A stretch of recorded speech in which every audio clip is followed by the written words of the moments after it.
know what I love about this, Dennis? Is that you're going to Germany next week, in a couple of weeks. We're doing a next session called, you know, what happens when things go belly up. And they want you in here going, explain this to me. Sorry? We'll Skype you in. I'm actually really excited about this one, Dennis. This is one that I think when Kerry said, let's do a On the Couch with Gerald, I thought, who would be the best person to talk about startups? And the first thing that came to my mind was, why don't we get Dennis Hall from Direct Dialogue? Because not only is Dennis a great startup business person, but you're about to close up your business. I am.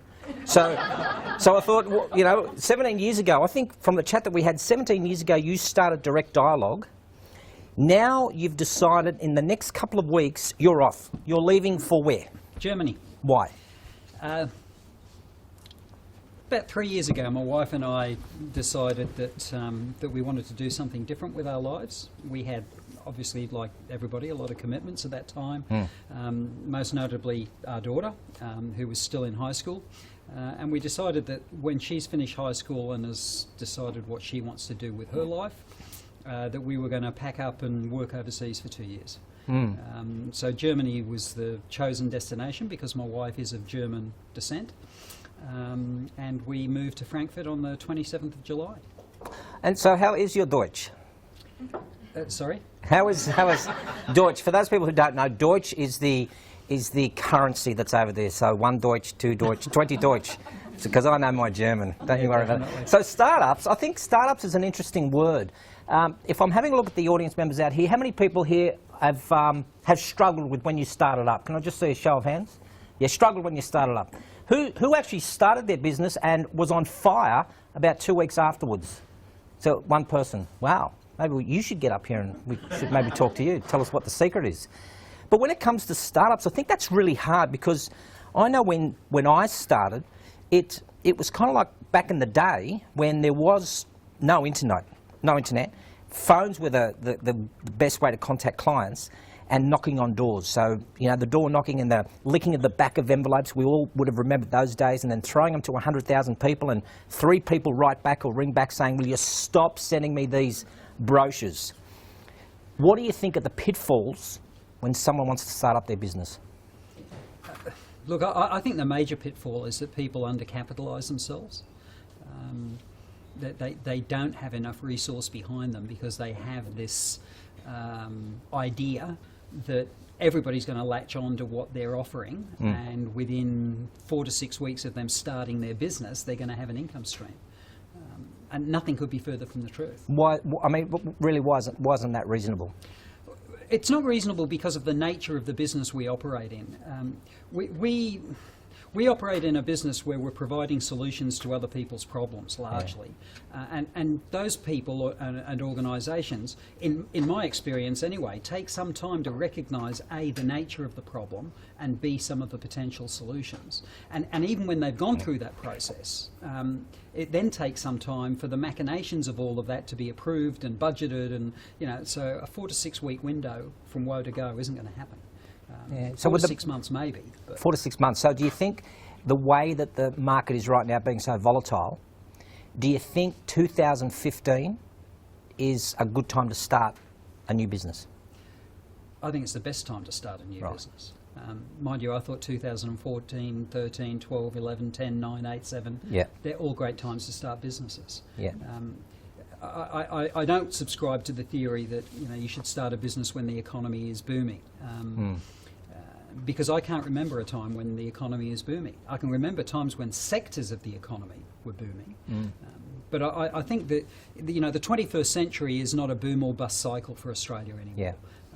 We're going to see a continuation of certain sectors of the community, of the business community, doing well, whilst other sectors don't. And I think that's going to be a factor of life. And unfortunately, I think our media are always filling us full of doubt and loathing because they're spreading bad news all the time.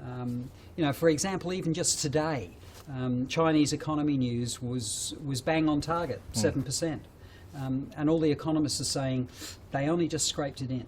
You know, because, hey, Ray, China is still growing at 7%, is good news, and nobody wants to hear that. You know, so I think a lot of people believe that just around the corner the economy will be better, so that'll be a good time to start up my business. Yep, yep. But once you get into that mindset, you'll never start up your business because it'll always be better a week from now, a month from now, 6 months from now. Best time to start up the business is now. So I think I mentioned earlier you started yours 17 years ago. What was the catalyst, or what was the reason that you decided, that's it, I'm getting out of mainstream and I'm going on my own? I decided that that the corporate world had its pluses and its minuses, and that if I was going to achieve my potential, I needed to be in more control of my destiny. And I didn't have that control in the corporate environment. Somebody else had control of my destiny in the corporate environment. So that was the catalyst for me starting up my business. And to be honest, I started my business up as an IT support person, got right out of sales and marketing, which was my entire career, and moved in to be a Y2K auditor in 1997, which lasted 2.5 years. And from that, I developed the business that I'm in today. What did you find really difficult? Because back in your day, I'm thinking, you had to use a telex machine, Morse code, a slate board. They would have been the things that you would have found. No, they're the things that you use. Ah! Okay. Now, look, delivery and promotion has changed, but has still remained the same. What's changed is the medium or the mediums. Yeah. But what's remained the same is the methodology and the message. Yeah. You know, the most challenging for me thing for me, and the biggest lesson I had to learn early on, was to be able to promote what was the one thing that I was best at. Right. Because initially I went out into the marketplace, and certainly the Y2K auditing was a good cash cow, but it was only going to be a very short hit, and I knew that. But the temptation was, and I succumbed to the temptation, was to try to be a jack of all trades, because my thinking back then was, if I had all of these skill sets that I could help organisations with, I had a wider marketplace and more opportunity for work. Fair enough. But what I discovered very, very quickly was that by being a generalist, I was also very forgettable, because there were thousands of generalists out there. Lots of people that could do similar things across a broad range of topics. So I learnt pretty early on that what I needed to understand was, what's the one thing? Yeah. What's the one thing that people can identify me with and remember me by? Yeah. Because by focusing on one thing, I became memorable rather than just another face in the crowd. I guess you're right, because if somebody was to say to me, I'm looking for someone who is a specialist in negotiations, like you'd be the person that I would call. I would just say, Dennis Hall, you need to contact this guy.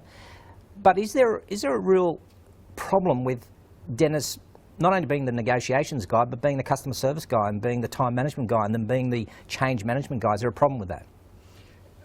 Yes and no. Look, I think that the challenge when you try to be all things to all people is that you can't possibly be as good in all of those things as you are in the line that your expertise really is in, or your heart or your enthusiasm is in. And clients very, very quickly get an idea for that. You know, you can be an excellent, I can be a really excellent negotiation skills trainer, and I can be a pretty good change management trainer. Yeah. But if people in an organisation's first experience of me is as a change management trainer, what does that colour their vision of my abilities? It can paint yourself into a corner. I think the last discussion that we had when we did this on the couch last time, one of the comments that was made from the audience member was, there comes a time when a client will say, but Dennis, don't worry about just doing negotiations. I just want you to do this session. I just want you as the change management guy. And even though you're not the change management guy, is that an area that you would say, you know what, thanks very much, but no thanks? Yes, I would. I'd be saying to them, look, I appreciate the compliment, And I really am thrilled that you have such confidence in my abilities. But the reason that you've got a lot of confidence in my abilities is because I do a great job with my negotiation. Problem there is that Dennis has been doing this for 17 years. Dennis can quite easily say today, thanks but no thanks. Yep. But if we're talking about a startup, like we're all scratching, correct? Like we're scratching. If somebody knocks on my door and says, hey Gerald, I want you to do this, like I'll act like I can flap and get away with it for a day. But I'm thinking there's either $200, $500 or $1,000 in my bank account or zero. Mm-hmm. And for a startup, cash is king for them. Yep. So you're saying here, one of the things that I'm hearing from you is that you're saying, have the ability to say no. Correct. Whoa. Look, it's counterintuitive. It is counterintuitive because as a business operator, you want to maximise your revenue. Absolutely. The message that that I'm communicating is that in going down the path of trying to maximise your revenue, you end up capping your earning potential. Because whilst you're doing a so-so job in change management, you could be doing an excellent job, or I could be doing an excellent job in negotiation skills. But what if that was an in to negotiation? And they don't know Dennis yet. See, if I'm thinking of a person who just comes to me and says, I'm starting up my business, and I'm thinking, okay, let me Google you, and I see nothing because you're a startup, and you've got no credibility behind you, wouldn't this be an ideal way to say, well, here are some projects that I've done, not my forte, but this is what I've done to get started, but my specialty is negotiations? So my question would then be, as a client, why is it that you're choosing me for change management if you don't know me? I don't know how to answer that. That's actually thinking about that, it's because you've been recommended to me. Okay. You've been recommended that you are a skilled practitioner in your field. Yep. And regardless of whether you can do change, you're a trainer, you're a facilitator, you're a speaker. Definitely. Just get on the stage and just talk, man. That's what you're paid to do. Any facilitator worth their salt is able to go across multiple areas of discipline. Yeah. Most definitely. I'm not saying that in starting up your own business you have to forget about all those other things that you may have delivered or been exposed to in getting the experience that you've got. Yeah. But if you're going to build a business and if you're going to control that business, and remember the catalyst for me was that I didn't have control in the corporate world. Right. I was being directed as to do these things, do those things. So I start up my own business and now I'm being directed to do this and do that. Yeah. It just doesn't make sense. I need to make sure that I've got enough resources behind me to be able to say no. Because if I don't have enough resource behind me to be able to say no, I may as well just have a job. Because I'm still being directed. Yeah. You know, I want to deliver to people an excellent result, an excellent outcome, something that they're not going to get from anyone else. And I can't do that over 27 different disciplines. I can do it over maybe one or two. So when somebody comes to me from a recommendation, so let's say client A, who has experienced me as a negotiation skills trainer, recommends me in change management because they don't understand the dynamics and all of that sort of stuff, then I'm going to be saying to that client that's been recommended to give me a call, look, the reason that I'm being recommended is because I do a really good job in that space. Now, I can do a job for you in the change management space. Of that, there is no doubt. But I can't do the best job for you. And I want you to be able to recommend me to others. Okay. And doing change management, I'm not giving myself the opportunity to allow you to be able to do that. But I can put you in touch with a couple of people that will be able to help you with that. Okay, that's fair call. Because one of the things that I've also experienced is that when you knock back work, you actually get work. The number of referrals that I've had from clients that I've recommended other facilitators to is quite alarming. And when I phone them to thank them for the referral, hey, why did you give me that? Yeah. They say, almost without exception, because you're the only guy that's been upfront with us and said, hey, I'm not your best solution for this. You know, because it is a credibility thing. Yeah. Sure, I do without some money in the short term. Yeah. And that sometimes is painful. It is painful because you think to yourself, well, there's $2,500 that I could have really used, but it's $2,500 that you're better off without. And you don't fear the person that you're recommending the work to is even though you know that person, that he is that specialist in that area, you don't fear that he's going to do a bad job? You know. Well, I won't recommend somebody if I don't have confidence in their ability. Yeah. But I also don't fear that they're going to take a client away from me. You know, because I know that I'm good enough in the space that I operate in. That, look, anybody that takes a client away from me in my sphere of expertise deserves the client. Okay.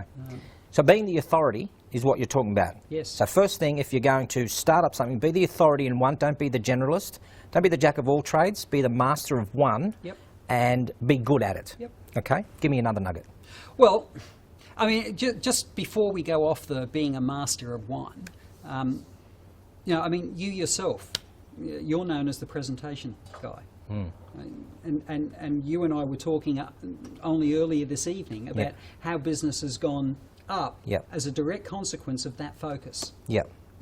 It seems counterintuitive that there's an independent business operator, having one discipline that you're really going to focus on is going to bring you in more work. Yeah. It seems more natural that if you've got 7 disciplines, you've got 7 times more chance of getting work, but the opposite is the case. People are looking for people that can deliver above and beyond. And they know that if you've got 27 arrows under your sling, you might be able to deliver them close to the mark, but you're not going to be hitting too many bullseyes. We're going to ask you for some of your feedback on there, because I think that's an interesting point. Dennis is saying be the authority. I'm saying, well, you know, grab work where you can, especially if things and times are tough. So I'll get your thoughts on that. But your second piece of nugget?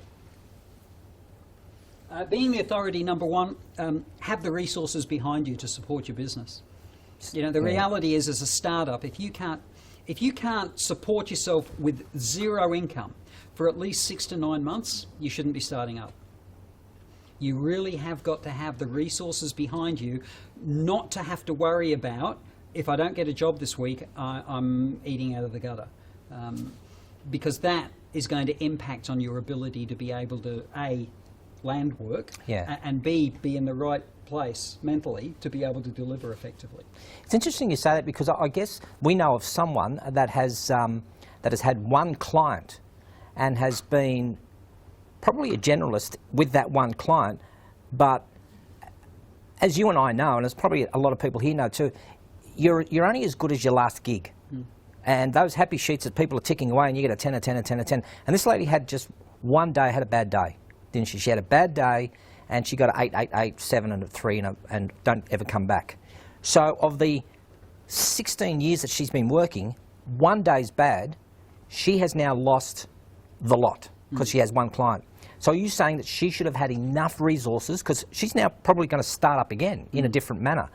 You think that she should be able to ride the wave for 6 to 9 months? Yep, definitely. But look, also it's dangerous to rely on just one client. Yeah. You know, there are innumerable cases, and I'm sure everybody's got stories around people that have specialised in government or mining, and when times are good in those industries, they do really well.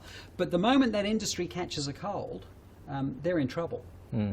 So as a startup, I would be looking to widen my client portfolio.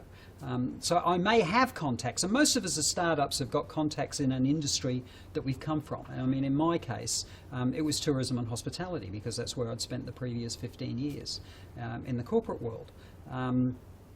But I very quickly started to broaden that. Yeah. Because you know, tourism and hospitality is a very cyclical business. When it's good, it's great. When it's not so good, it's terrible. So you've got to be able to broaden your client list. You've got to be able to get into different industries, and again, that's all about control. It's very easy as a startup to get a job here and a job there, and you find that the work starts to drive you rather than you driving the work. You've always got to have that, you know, certainly an eye on the road, but you've also got to have an eye on what's up ahead, to make sure that you don't find yourself driving down a dead end, and before you get to the end of that dead end, you realise that you're in a cul-de-sac. I guess it's just fitting that the next session that we're doing on the 23rd of September is about, you know, what do we do when things go pear-shaped? And you know, I'd love to have you on the couch, but you're going to be in Germany somewhere drinking, you know, Deutsches or something, I don't know. But I guess for for me, you're saying, if I can then ride the wave of $0 for the next 6 to 9 months, what should I be doing in that time? Just drinking lots of coffee with clients. No, seriously. Just getting your name out there and establishing your credibility. In my case, for example, in terms of broadening my market, I do a lot of, I guess in legal terms, you call it pro bono work. Yeah. So I would do a 20-minute presentation at a Chamber of Commerce breakfast. Yeah. I would do a local networking association where I give them a 15-minute presentation of some sort. And it's about getting your name into the industries that you want to get into. And being known for the one thing. Okay, let me put this to you then. Then an opportunity arises where somebody says, hey Dennis, I'd like to get you on board. You know you haven't been working for 6 months. You're scratching at the post to get some work. Let's just say your fee is $1,000. And somebody says, but my budget's $600. Now you haven't been doing anything for 6 months. Are you going to take it? That would depend.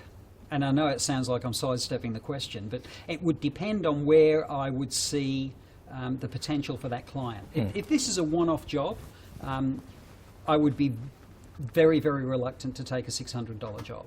Because if you're promoting yourself in the community as being worth this amount, and you discount that without good reason, then you're really saying, well, look, I'm asking for this, but I'm really only worth that. But that's what the market determines. You might say that you're worth $2,500. The market says, well, I'm only going to pay you $800. Take it or leave it. Well, then you're aiming yourself at the wrong part of the market. You know, if you believe that you're worth $2,500, $1,500, whatever the figure might be, $5,000, $10,000. You and I both know that there are facilitators out there that'll work for $500 a day. There are facilitators that won't work for less than $3. I heard somebody say the other day, I won't get out of bed for $8. Right.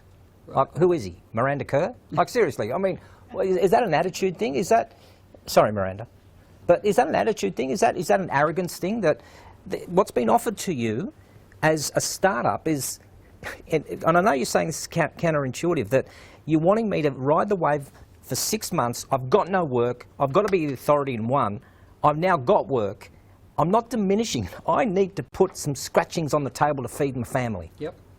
And you're saying you're devaluing yourself, and you will get more work from that. You run the risk of devaluing yourself. Yeah. And you also, I mean, the analogy here is the Oriental rug, isn't it? Yeah. Is it possible to buy an Oriental rug at full retail? Because every time it's advertised at 80% off. Yeah. So you do that, for 2, 3, 4, 5, or 6 months, and your value in the market is 80% off. You can't afford to cheapen yourself that way. So if somebody's budget's $600 and my rate's $1,000, I either have to find a reason to discount. So if I can turn around to that client and say, look, I don't work for less than $1,000. However, recognising your budget limitations, if you can get me 2 other introductions, I'll do the gig for $600. But only if those 2 introductions are warm. I don't want you just going through an A to Z and give me 2 names. I want you to give me introductions to people you know have got an issue that I can help with. And if you can do that, then I'm happy to discount on the basis that you're giving me some future work. But you've got to have some reasoning behind it. Don't just accept it because, well, I'm not doing anything anyway, because before you know it, that's the rate that you're trapped at. Because that's what I want to ask you also, is that would you get up in the morning for $600 and say, no, I'd rather work for nothing because I'm valued at $1,000? So I might ask them what your thoughts are for that. Yeah. Because my theory is that I either get up this morning and I work for nothing, and I think about no scratchings on the dinner table, or I have $600 in my hand. Do I think I'm devaluing myself? I'm probably thinking that I'm probably surviving, maybe in that case. Look, economic reality is economic reality. Yeah.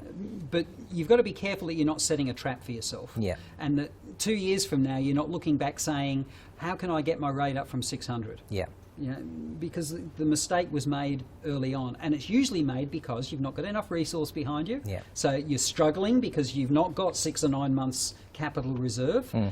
So you've got to take anything that comes along, and in taking anything that comes along, you know, you get a reputation out there at being valued a certain amount, and once that stamp is there, it is really tough to change it.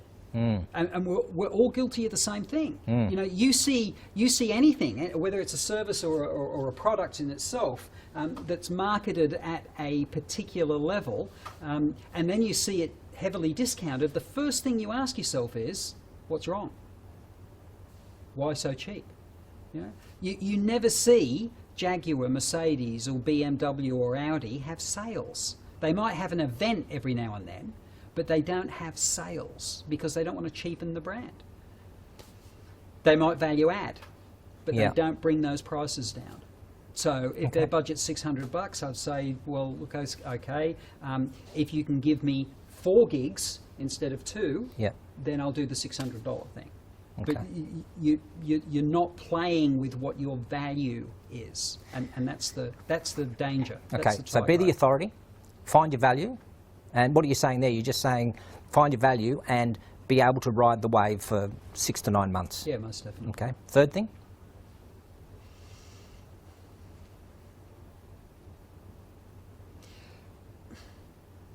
Be prepared to say no. You've got to be prepared to walk away from work. Yeah. Some work isn't worth taking on. Either because it takes you down a path that is going to move you from your core, or because it moves you into areas that you're not able to give what you need to. I mean, as you mentioned before, you're only as good, your reputation is only as good as your last gig. Okay. So in that sort of industry, you've got to make every post a winner. Okay. So you've got to have the strength to say no. But maybe in your terms say no, but maybe with a negotiating point of difference behind it. I'll say no, but if I do say yes, it'll be on these conditions. Okay. Yeah, and go into it with your eyes open. I know if I was sitting out there, I'd be asking a lot of questions. That's what I'd be doing. Alan, grab that little mic there. Has anyone got any questions? I think that might be off actually, so we'll try it anyway. Anyone got any questions you want to throw to the floor? I don't have a question. I've just got, I'm building on what Jessica said, is that I had a client recently who wanted one of our members to provide a one-week training program for deliver a set call with all the assessment, and which is virtually, if you're going to do a good job, you can't do it within that time frame. So I was reluctant, but I said, well, if I put it out there, the first person I approached said no, second person said no, third person said, yeah, I'll grab it. To be honest, I won't give that third person any more work, because if they're prepared to compromise on behalf of a client, I'm not interested. So I just wanted to reinforce what you were saying, Dennis, because I thought it was a good point. Dan. Good point. Of course, somebody agrees with me. I'm sure. Look, I'm sure. I'm just thinking about, because it is the business of the start-up. That's the difficulty that they have, is that, you know, you're saying say no and stay strong, and then not get any work for 6 or 9 months, and that's tough. You know, and I know when probably you and I started, that was at the time when I think there was a levy where we had to. The training levy. The training levy was 3% from every employee or every organisation had to punch back into training. And back in 17 years ago, you know, we got Word, Excel, PowerPoint. Everyone was an IT trainer. But now, 2015, you're saying it's a great time to start, and you know, and some people might be struggling out there. Look, I have no doubt there's a lot of people struggling out there, but I think a lot of people are struggling because they're not. Number one, they don't have a clear vision about what their one thing is. They're too much of a generalist. Yep. Because they don't have a clear picture of what their one thing is, they don't have a clear picture of what their market is. So it's very, very hard to then drive a market when you're trying to drive the population, you know, the corporate population. I mean, it's a tough ask. Yeah. And you know, you've made the point a couple of times. Look, $600 or nothing. You know, to be honest, I would rather be doing pro bono work where I'm putting my name out there at a level that I'm going to get work in at the 1,000 or whatever the level is, rather than be doing $600 jobs that are going to confine me to that environment from now until forever. Matthew, I think we had a chat where's Matthew? Mason. Yeah, all right. Hey, mate. We just had a chat earlier on. You said you've just started around February a new business. Yep. Struggling? Yep. Going all right? No, we are struggling, yeah. It's one of those things. What's the business, by the way? Superb Learning. I'm sorry? Superb Learning. Superb Learning, okay, yep. So it's instructional design and training business. So yeah, it's one of those things of getting out there and finding the work. And it's interesting when you're talking about the dollar amount, and in some cases clients don't have a realistic expectation of what it actually does cost, or the time that it's actually taken, especially in terms of the resource development. So it is a bit of a hard one to go, okay, well, do you take the job, you know? Are you a bit IT savvy? A little bit, yeah. So would you have a good back end happening, so a good CRM or a good website going on? Yeah, we've got a website. Because for the person who is starting up that doesn't know how to put a website together or doesn't know the first thing about getting a database together, that's another struggle for them too. So you would have back end systems ready to be able to promote your business. Yeah, we've got the website and we're in the process of just building some stuff using, not sure we're going to use ActiveCampaign or MailChimp to build up that whole customer database. Yeah. So then we can sort of do more marketing out to customers. And for you, what would have been the biggest struggle for you starting up? For me, the biggest, when I first started up, Mike, the biggest struggle was that I had work coming in from one or two clients that kept me very busy and didn't give me the time to chase other work. And I found that was a difficult one. Yep. So you're so busy doing the work, keeping clients happy, and in one case, one of those probably 75% of my work clients did just go, okay, end financial or end of the year, RTO, we're going to stop doing stuff. And yeah, there was a bit of a gap and a hole there. So that's probably the hard thing is having that time to say, right, I've actually got to spend some time to get my name out there too, the marketing. It's the hard part. Do you have a ratio where you work between working in the business and on the business and away from the business? Do you have a ratio, or do you just take what comes? I do have a ratio, but it doesn't flow evenly. Yeah. You know, I mean, in our business, you can be busy for 2 weeks and then not busy for the next two.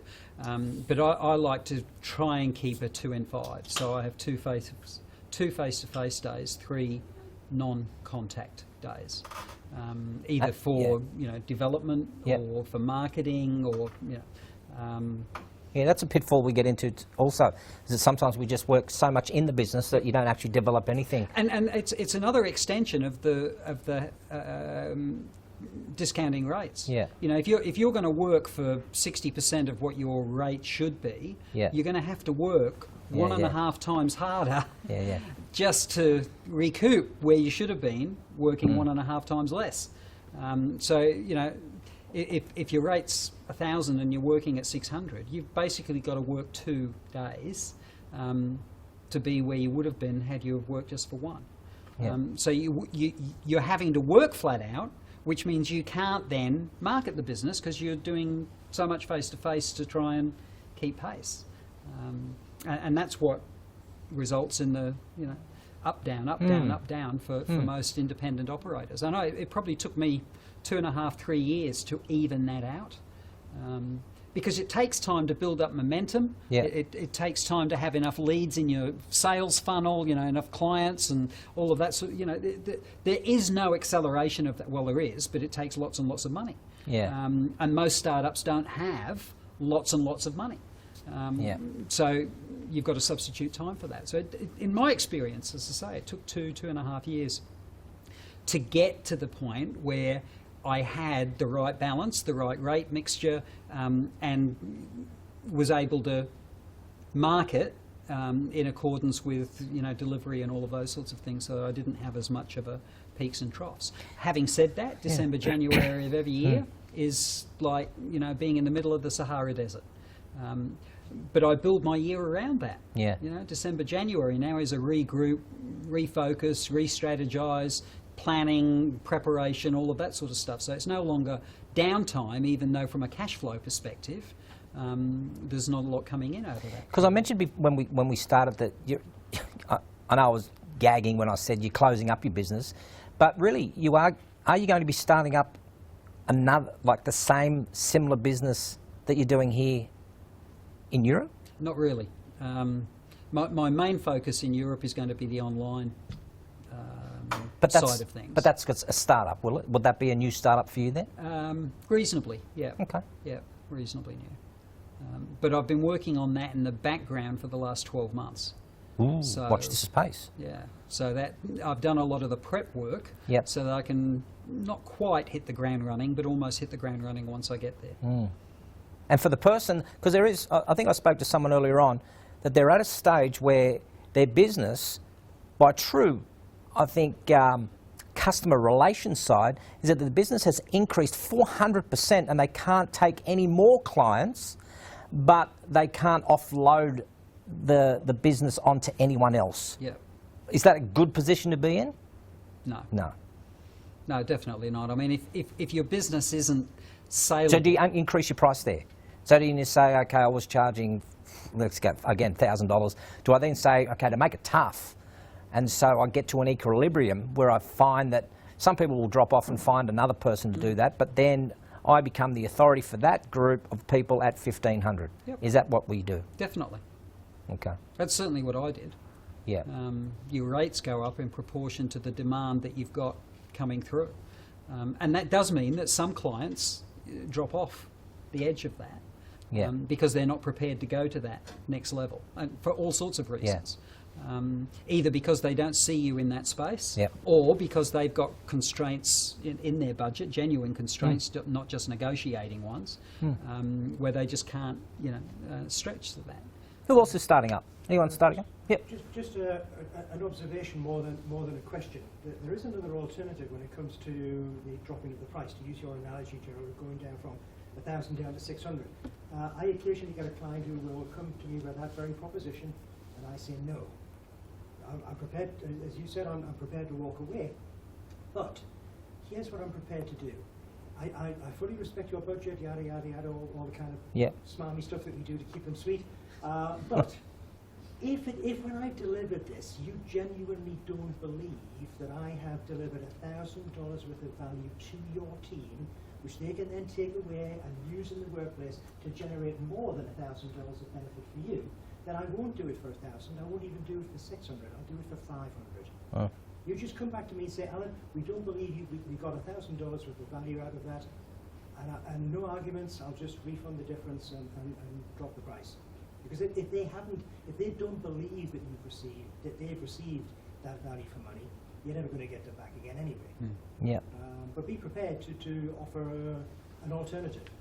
I suppose the other part is... I've done that with several clients, and Yeah.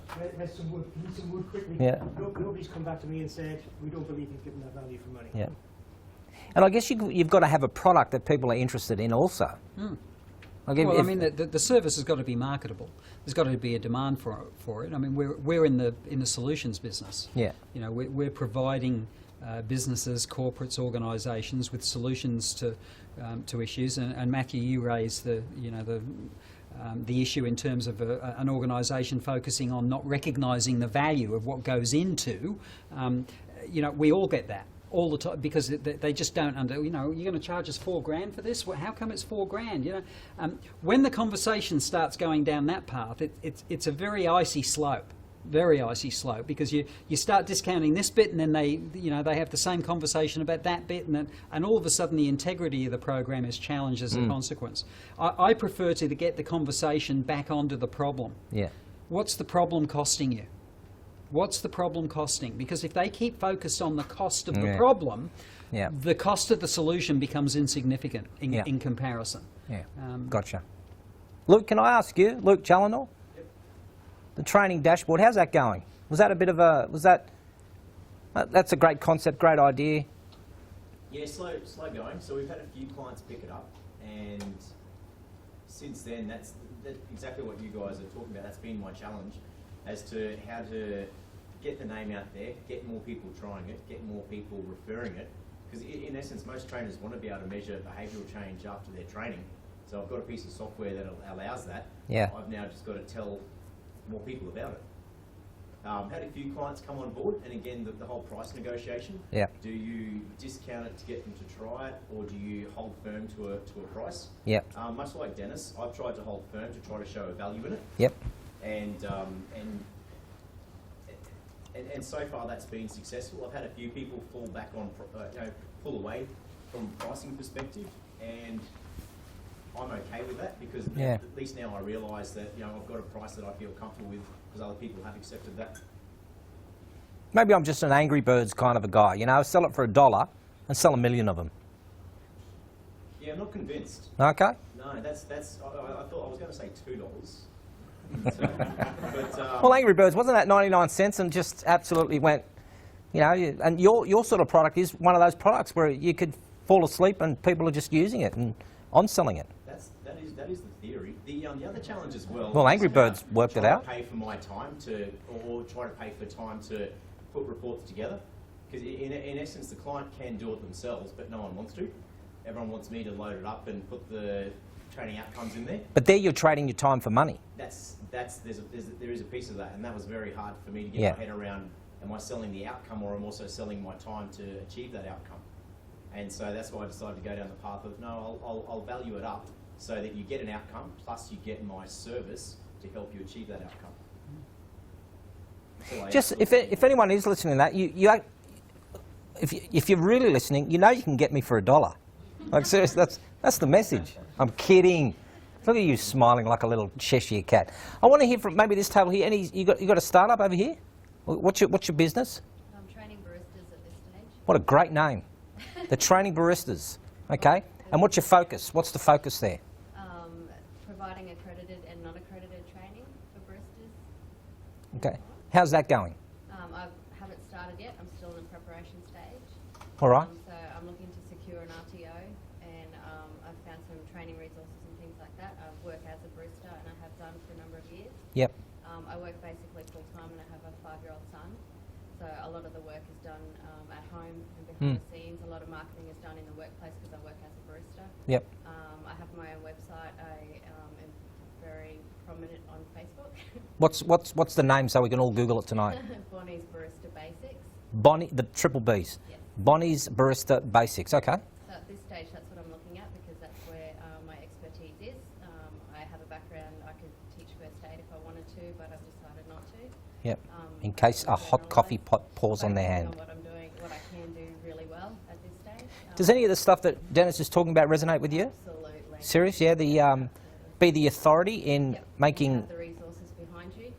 I'm not quite ready yet, but I'm working full time to continue doing that. I'm keeping my skills current by working as a barista, and I will launch the business when I'm ready and when I'm able to, and I can do it on weekends. And stuff, Wonderful. So I can continue working until I'm able to go work more in Yeah. that field of training. Are you three guys together? No? Would you like to be? This is my I'm kidding. Are you in the Bonnie's Barista Basics? He's my financial advisor. Excellent. So, are you listening to what Dennis is saying? Are you with him? Yeah, definitely. God damn. Yeah, no, more with the resources behind you. So Yep. I work in finances, so I work at a bank, and I see a lot of business customers come in, and it's 60% of people fail within the first 6 months because they have an idea but they don't have the money behind it. Yeah. So it's Yep. nail on the head with that. Don't rush Yeah. in too soon. So have a fallback plan. Yeah, definitely. Okay. Can I make a tiny comment? Tiny one. Just a tiny one. I'm just listening. I work for myself too, but not in the industry that you're all in. And what I don't hear though, I hear a lot of distinctions without differences.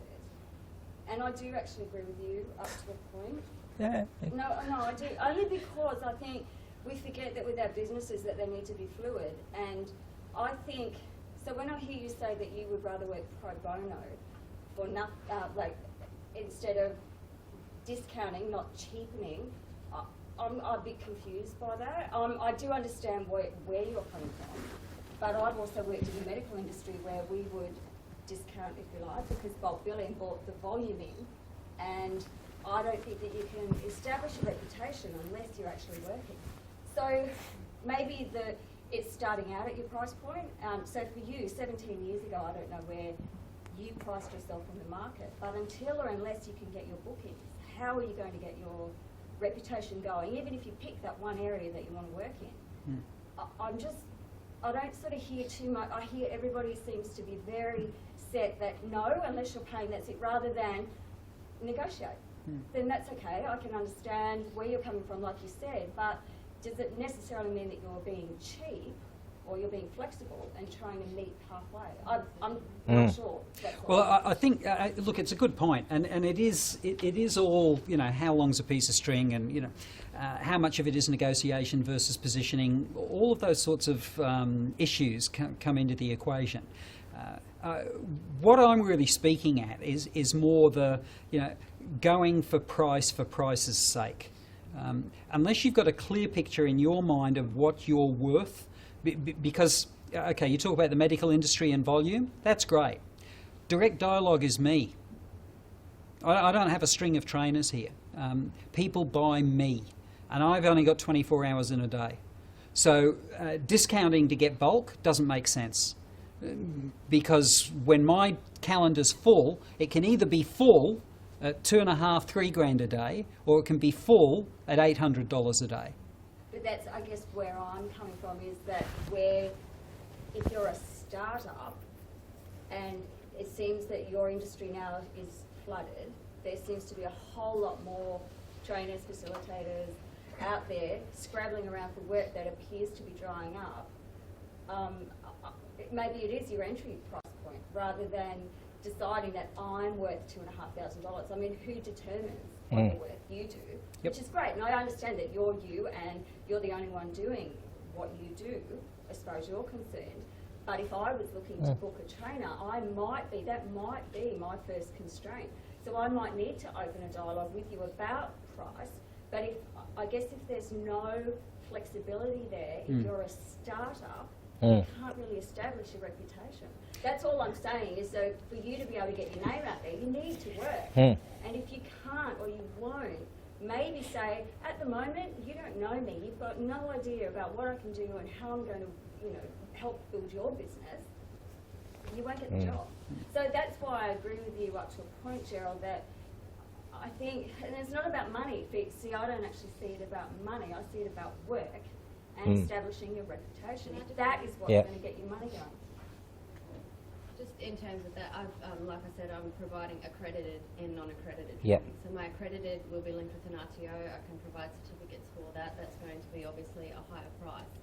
I'm also going to just run coffee appreciation courses and non-accredited courses, so people can come and find out how to use their own home espresso machine. They find out what coffee is and where it comes from and how to brew their own coffee and all different methods and that sort of thing. So I can get income that way. I can establish myself as a trainer. But then to provide those extra services, I can also, you know, train to another level and offer accredited certificates that people can put on their resumes and so on. So I will have that cash flow, and you know, I will have that coming in as well, while I'm still focusing on being able to provide that other service as well. But making sure I train to a high level in both. And that's a good thing to have a decent portfolio within your area of specialty, so that you've got several markets covered off on. In terms of your point of, you know, how do you establish your reputation if you're not working? I think that's one of the big differences in 2015 to 1997. You can establish a reputation in 2 weeks. Because there are delivery vehicles that allow that to happen now. Who establishes that? You do. Yeah, of course. If you want to be an expert, you can be an expert in whatever you choose, provided you've got the social platforms behind you to be able to present that. So you don't need to work to deliver on a reputation. And in terms of working, I mean, you know, back in my day, I established my reputation through the pro bono stuff. The chambers of commerce, the industry associations, you know, where you're doing a breakfast or a lunch or an evening, or, you know, that's where your reputation came from. And from that came the work. So when I make the comment, I'd rather do a pro bono than cheapen my brand, I'm not saying don't work. Yeah. I'm saying work in the right areas. Yeah. And sure, look, if I'd be lying if I said that I've never discounted my rates, because I have. But I've discounted my rates with people that have either been able to give me entree to other businesses and industries, or instead of getting one job from them, I've got four. Yeah. Because that's the, if I'm going to lower my price, then I want more work. And people equate to that. Yeah. In my experience, when a client or a potential client starts wanting to negotiate the rate down, that tells me that I've not done a good enough job in establishing my credibility and presenting a solution, which, okay, that's water under the bridge, gone down that path now. So if we are going to negotiate, then I want to make sure I'm getting something in return. If I'm going to lower my price, what am I getting for that? And it's got to be more than just the job, because I'm not interested in that. But you do have to have the discipline to be able to walk away. If you are hunting for where your next meal's coming from, you're not going to have that discipline, because self-preservation kicks in, and you've just got to get that job. But before you know it, 6 months has gone by, and you've just been grasping at whatever's coming through, and that's the way your business goes. And there are 1,001 businesses out there that are only just above that borderline because of that very strategy. They're too busy discounting rather than looking for the right match. And the right match is a client that's prepared to pay what you're worth. And who establishes that worth? Well, largely you do. But they then verify that by saying, yep, we'll sign the purchase order on that. Just going on to that, I suppose, in terms of setting that price point, there was one thing I struggled with when I started up. How do you know you've got it right? How do you know that, okay, if you go out there and go, okay, well, I'm going to price myself at, you know, say $2,000 a day, how is it there might be other people out there that are running around at 1,000, so you're not getting the work? So how do you make sure that you don't value yourself too high? I mean, ego is a big thing, you know. I'm worth a fortune, but people aren't going to pay me what I think I'm worth. No, So they'll only pay you. They'll only pay you what they think you're worth. So how do you set that price point so that you're not at that position where no one's giving you work because you're asking for too much, but then, you know, if someone comes to you and go, okay, well, I'll give you 600, you know, is that the price point that you should be at? Look, to an extent, Matthew, I think that's a bit of trial and error. You know, putting a few prices out there, losing a few jobs because you priced too high, getting a few too many because you priced yourself too low. You know, that's a part of the experience curve. And as we all know, you never get experience when you need it. You know, you only get experience after the event. So there's going to be a bit of trial and error. But you do have to be prepared to be arrogant to an extent. Because nobody's going to pay you what you're worth unless you ask for it. Everybody's going to tell you you're not worth what you're asking for because they want to pay less. That's human nature. That's business etiquette. You know, you look at the classifieds this weekend, whether you do it online or in a newspaper, and look at all the cars that are advertised second hand. You know for a fact that every vehicle that's advertised at 15 grand you can get for 12. How do you know that? You know it because of your experience. You know that when people ask for something, that you're going to go in and offer them less. And most people will accept that. So in not accepting that, you're already showing yourself to be a little bit different. And maybe if you're different in that area, you're also different in other areas. You see, it's all about the psychology of the thing too. You know, I've had clients walk away from me in February because I'm too goddamn expensive, and in November I'm working with them. You know what I love about this, Dennis? Is that you're going to Germany next week, in a couple of weeks. We're doing a next session called, you know, what happens when things go belly up? And they want you in here going, explain this to me. Sorry? We'll Skype you in. Yeah, Final comments. may well be back. He may well be back. If I am, my credibility will have been damaged irreparably. Exactly, yeah, well, Dennis, can I throw another option in there for, I guess, that I learned? It actually was, I've been running my business for 7 years, probably 5 years to try this one. But like you said, when they start trying, if a client starts negotiating on price, trying to understand where they're coming from, and is it really the price about you, or is it the price about the package? A couple of times what I've done is then looked at what I'm selling for that money, and then break it all down. And I've even done things where, if price has become a sticking point, get the clients to do the printing. So you can instantly take $200 potentially off the total. Yep. It's still my content, and then so quality control obviously you're concerned about. Things like post-course evaluations and evals and handouts and things like that. Pushing some of that. So you know how you were saying before about don't discount your value. So instead you can actually do less for that discounted price. Yep. And get the client to look after all the eval forms and all the admin and all that side, if possible. And that way that gives you somewhere to leverage that if I change this price, you need to step forward with this. that's good. So, Yep. so that Good just point. thought I'd share that because that has worked for me. Because I, just in terms of trying to move a price, Yep. then move what the package is entailing. Final comments? Questions? You won't get him after Monday. Well, he's off. Who are you flying with? Lufthansa. Lufthansa. Well, actually, it's Qantas out of Australia and Oh, right. Lufthansa out of Singapore. There was an acronym that Lufthansa once had. Who remembers that? Ah, see, you're of my age group. You know, don't you? You don't want me to say it, do you? Probably not. But it's out there now, isn't it? So everybody's going, what is that acronym?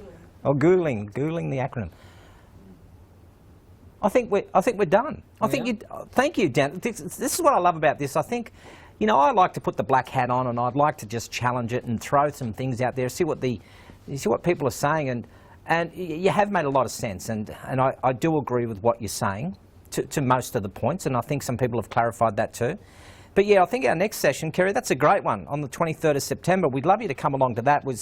Which really is what happens when things start to go belly up, not only in your business but in training programs, and you lost some business, what happens there? Because I'll be interested in that. I don't know who's going to sit here, but if you want to put your hand forward and come and sit in this chair here, I'd like to get some responses. Can you all put your hands together for Dennis for sharing his knowledge? Thank you. Thank you.